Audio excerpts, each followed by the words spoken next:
সুপ্রিয় দর্শক, অনেক অনেক প্রীতি ও শুভেচ্ছা জানিয়ে আজকে আবার নতুন একটি প্রতিবেদনে আপনাদের মাঝে হাজির করেছি সেই 12 বছরের ভাইরাল সাগরকে। হ্যাঁ, আপনারা ইতিপূর্বে জেনেছেন সে এক এক করে 3, 4টা নয় 13, 14টা বিবাহ করেছে। অবশেষে সে তার চাচিকে বিবাহ করে আজকে আমাদের প্রতিবেদনের মাঝে উপস্থিত হয়েছেন। তো আমরা জানবো সে কিভাবে তার চাচিকে বিবাহ করলো এবং তার পরবর্তী পরিকল্পনাটা কি।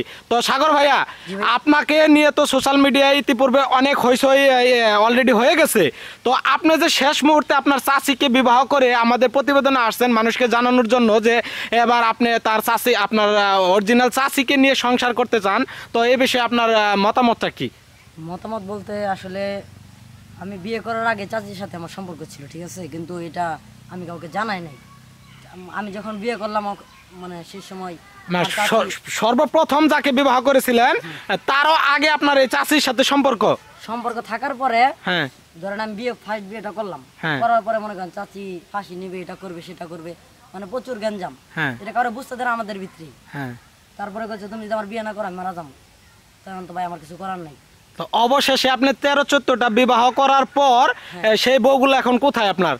এখন ভাই একটা এক দিকে এক এক দিকে, মানে ওই যে ছাগলের মতো ছাইরা দিছেন, মানে হাসাইরা গরু নাই এখন, আগলা যে যেখানে পাইতেছে খাইতেছে।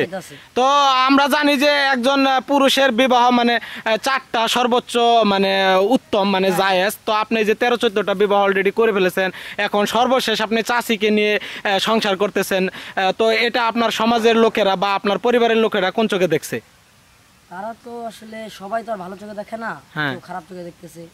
আসলে এখন এটা নিয়ে আমার কিছু বলার নাই, কারণ বলতো আমারই, এখন কারণ আমি কিছু বলতে পারবো না। তো এই যে আপনি যে আপনার ভাতিজাকে বিবাহ করছেন, তো আপনার যে প্রথম স্বামী ছিল মানে ওনার চাচা, সে এখন কোথায়? সে আছে, এখানে আছে। মানে সেও আপনাকে ছাইরা দিছে? হ্যাঁ, ছাইরা দিছে। মানে ছাইরা দেওয়ার পরে আপনি তার ভাতিজাকে বিবাহ করছেন, তাই তো? মানে বিষয়টা আমি বলি, হ্যাঁ, যখন আমাদের সম্পর্কটা তারা ধরলো, হ্যাঁ, ধরার পরে মনে করেন 2-1 দিন পরে আমার চাচিরা ছাইরা দিছে। মানে চাচি আর কই যাবো, বুঝেন না, এই বোনকে তার কোনো দিকে যাইতে পারবো না। তারপরে আমি বিয়ে করে নিলাম। তারপরে তুমি বিয়ে করে নিছো? জি ভাই। এটা কি তোমার পরিবারের মাধ্যমে তো বিবাহ হয় নাই, নাকি কোর্ট কাছারির মাধ্যমে হয়েছে? আমরা পালায় বিবাহ করছো। এখন এই যে প্রতিবেদন আসছো, মানুষকে জানাইতেছো যে তুমি তোমার চাচিকে বিবাহ করে এখন নতুন করে সংসার করতেছো, এখন তোমার যে আগের বউগুলা ছিল সেরা যদি তোমার উপরে এসে অন্য কোনো আইনি পদক্ষেপ নেয়, তখন তুমি কিভাবে মানে নিজেকে কন্ট্রোল করবা? আসলে এখন আইনে যদি যাই, ধরেন থানায় যদি যাই, তাহলে তো আমার কিছু করার নাই, কিন্তু আমি তো তাদেরকে ডিভোর্স দিয়ে দিছি। তাদেরকে ডিভোর্স দিছো, তাদের লেনা দানা পানা দানা এগুলা কি তুমি সব পরিশোধ করছো? পরিশোধ করছি, কিছু আছে, বাকি আছে কিছু, আস্তে আস্তে দিয়ে দেব। আস্তে আস্তে দিয়ে দেবো। তা তোমার ইনকাম সোর্সটা কি আমাকে একটু খুলে যদি বলতা? ইনকাম সোর্স বর্তমানে কোনো কাজ কাম করতেছি না, বিয়ে করার পরে চাচ্ছি রে, এখনো কোনো কাম কাজ করতেছি না।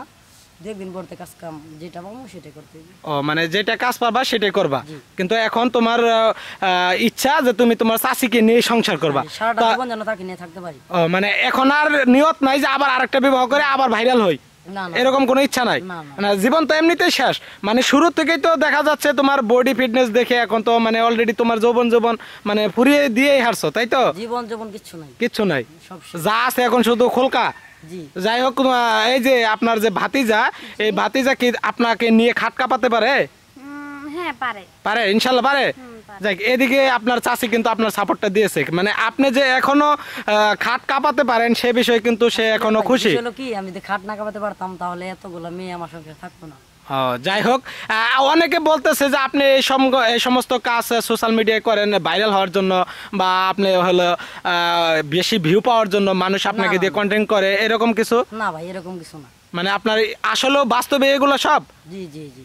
যাই হোক, সুপ্রিয় দর্শক, 12 বছরে সেই ভাইরাল সাগর 13-14টা বিবাহ পর আবার অবশেষে তার চাচিকে, অরিজিনাল নিজের ছোট চাচা বউকে বিবাহ করে সে নতুন করে সংসার করতেছে, এবং কি তার চাচিও কিন্তু নিজের মুখে স্বীকার গিয়েছে যে সে নাকি এখন পর্যন্ত তার চাচার চাইতেও বেশি খাট কাঁপাতে পারে। যাই হোক দর্শক, বাস্তবে যা আপনাদের মাঝে পেয়েছি তাই তুলে ধরার চেষ্টা করেছি, এখানে নতুন করে বলার কিছুই নেই, কারণ বর্তমান যুগে এমন কে কখন বিবাহ করতেছে, কাকে কিভাবে কে চলতেছে আসলে কিচ্ছু বোঝার নাই। যাই হোক সুপ্রিয় দর্শক, সাগরের জন্য দোয়া করেন, হ্যাঁ, তার চাচিকে নিয়ে যেন সে আবার নতুন করে সংসার করতে পারে, তাই তো সাগর? জি। আর কি দর্শকের কাছে কিছু চাওয়ার আছে যে বাচ্চা কাচ্চা এই চাচির কোলে? দর্শকদের একটা কথাই বলতে চাই, আমাদের জন্য যদি দোয়া করে, আমরা যেন সারাটা জীবন এইভাবেই দুজনের পাশে থাকি। নাকি এই চাষিকেও মানে ওই যে আরেকজনের হাতে তুলে দেওয়ার ইচ্ছা না আছে? না না না, সামনের বছর ওয়া। ও, সামনের বছর ওয়া। জি। ও, নতুন করে একটা ওয়া চাই। যাই হোক, এই চাষির কোলে যেন ভাইরাল সাগর নতুন করে একটা ওয়াও দিতে পারে, সেই দোয়াটা আপনারা করেন। হ্যাঁ, কারণ একে দোয়া করলেও এখন কিছু করার নাই, না দোয়া করলেও কিছু করার নাই। বিয়া যেহেতু চাষির কইরা ফালাইছে, এটা নিয়ে সংসার করতেই হবে। সকলে ভালো থাকবেন, সুস্থ থাকবেন। দেখা হচ্ছে নতুন কোনো প্রতিবেদনে, নতুন কাউকে নিয়ে আমি আপনাদের মাঝে আবারও হাজির হব। ততক্ষণ পর্যন্ত সকলে আমাদের চ্যানেলের সাথেই থাকবেন। আল্লাহ হাফেজ।